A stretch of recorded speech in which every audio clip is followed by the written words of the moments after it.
La voie professionnelle, qu'on appelle souvent plus simplement la voie pro. Donc, on en parlait un petit peu dans la vidéo précédente. La voie professionnelle est composée, on va dire, de trois types d'enseignements.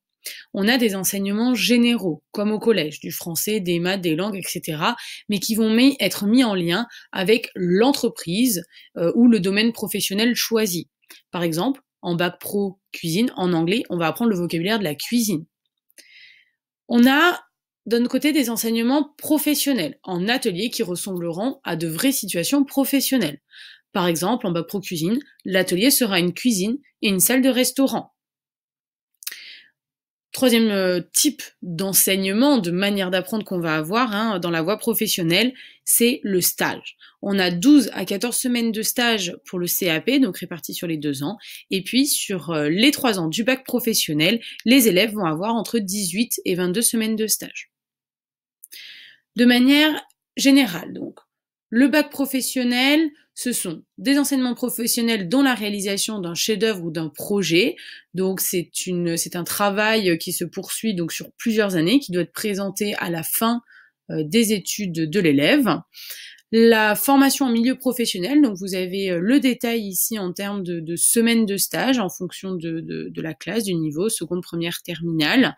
Ces enseignements plutôt professionnalisants vont représenter plus de 60% du temps scolaire. Ensuite, il y a les enseignements généraux, donc vous avez le détail sur cette diapositive, et puis dans les bacs professionnels, il y a aussi des enseignements de consolidation, d'accompagnement personnalisé, de préparation à l'orientation. Ça, c'est pour les bacs professionnels. Vous avez un petit peu le même détail ici pour les CAP. Donc ce qui change un petit peu, c'est les stages, donc c'est 6 à 7 semaines de stage chaque année, et dans les enseignements généraux, on a quelques petites variations.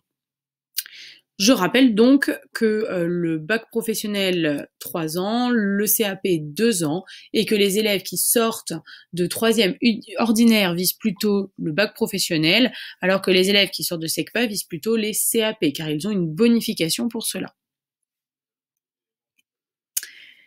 On entend souvent parler, lorsqu'on parle de la voie professionnelle, de l'apprentissage. L'apprentissage, c'est une manière d'étudier. Cette manière, c'est l'alternance en fait. Les élèves vont passer 2-3 semaines peut-être en entreprise, puis une semaine en cours au CFA, au centre de formation d'apprentis. En fait, un diplôme, que ce soit un CAP ou un bac, on peut le passer soit en apprentissage, donc sous statut d'apprenti dans un centre de formation d'apprentis, CFA, soit sous statut scolaire dans un lycée professionnel. Dans tous les cas, ce diplôme sera le même. Ce sont les mêmes sujets d'examen et les mêmes programmes à étudier durant l'année. Pour s'inscrire au CFA, il faut déjà avoir signé un contrat de travail, un contrat d'apprentissage avec un patron. Donc ces recherches doivent commencer assez tôt, puisque ça prend du temps. Il faut du temps pour trouver un patron, il faut du temps pour établir les conventions, etc. Donc le mieux est de commencer à chercher dès le mois de janvier pour la rentrée suivante.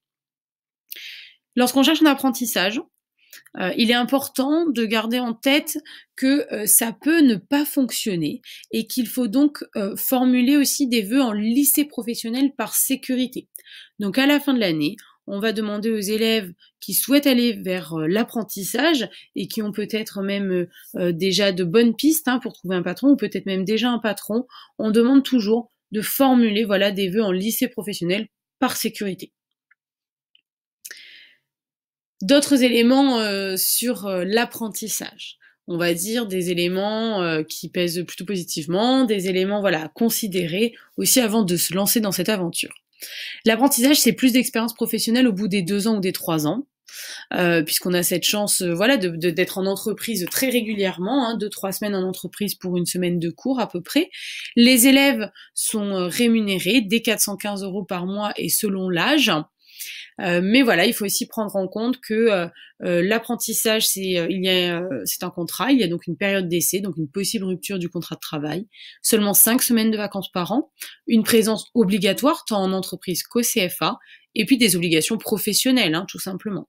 Voilà, il faut garder ça en tête avant de se lancer dans l'aventure. Dans tous les cas, n'hésitez pas à vous faire accompagner au besoin.